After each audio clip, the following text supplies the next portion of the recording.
जालोर के राजा के समर्पण से प्रसन्न होकर बिजोरी कांजरी ने विदा से पहले एक अंतिम इच्छा प्रकट की। उसने अपने ढोलकिया कलाकार के लिए एक घोड़ा और सम्मान स्वरूप सिरोपाव मांगा, जिसे राजा ने हर्षपूर्वक स्वीकार किया। बिजोरी ने राजा को आशीर्वाद दिया कि उनका राज और वंश धरती आसमान के रहने तक अटल रहे। इसके बाद वह जालोर की सीमा छोड़कर अन्य देशों की यात्रा पर निकल पड़ी। समुद्र तट पर पहुंचकर उसने सवाई भोज से प्राप्त धन दौलत नावों में लदवाई और समुद्र पार कर नीलकंठ राजा के दरबार में जा पहुंची। सवाई भोज की 12 वर्षों बाद लौटने की चेतावनी वह भूल चुकी थी। उधर वैकुंठ में यह देखकर कि कोई भी मायावी शक्ति बगड़ावतों के धर्म को विचलित नहीं कर सकी, भगवान विष्णु ने देवी दुर्गा का आह्वान किया। देवी ने शर्त रखी कि यदि वे परीक्षा लेंगी तो आने वाले वंश का भविष्य भगवान स्वयं संवारेंगे। वचन पाकर देवी ने सगत रूप धारण किया और मृत्युलोक की ओर चल पड़ी।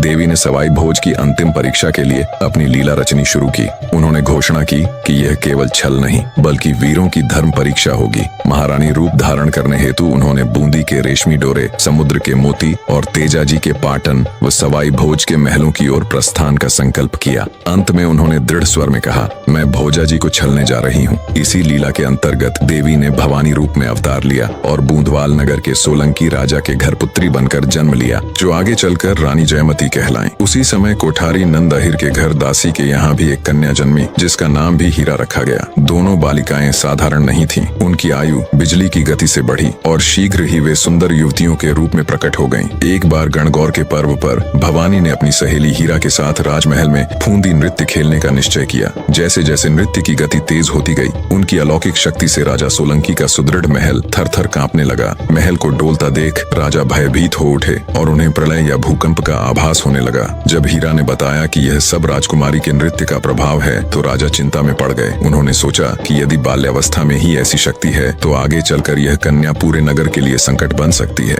राजा सोलंकी ने तत्काल राजकुमारी के विवाह का निश्चय किया और 4 ब्राह्मणों को योग्य वर व उत्तम कुल की खोज के लिए देश देशांतर भेज दिया। यह समाचार सुनकर हीरा दौड़ती हुई रंग महल पहुंची और भवानी को विवाह की तैयारी का शुभ संदेश दिया। ब्राह्मणों ने बिरज, गुजरात, बंगाल, मारवाड़ और मेवाड़ तक भटक कर खोज की, पर 6 महीनों तक उन्हें मनचाहा वर न मिला। अंततः थके हारे वे बदनावर की धरती पर रामसागर कुंड पहुंचे, जहां गोठा नगर की स्त्रियां जल भर रही थीं। स्त्रियों ने ब्राह्मणों को मर्यादा का स्मरण कराया। तब उन्होंने अपनी व्यथा कहते हुए बताया कि उन्हें ऐसा घर चाहिए जहां बगड़ावतों जैसी 24 भाइयों की अटूट जोड़ी हो। ये सुनकर स्त्रियां गर्व से बोली कि ऐसी अनोखी जोड़ी गोठा में ही निवास करती है, और वे उन्हें सवाई भोज के महलों की ओर ले गईं। सवाई भोज की तेजस्विता और उनके दरबार का वैभव देखकर ब्राह्मणों का मन प्रसन्न हो उठा। उन्होंने तुरंत सगाई का टीका नारियल प्रस्तुत किया। यह देख सवाई भोज ने आश्चर्य से पूछा, हे ब्राह्मणों, यह टीका नारियल आप किसके नाम का लेकर आए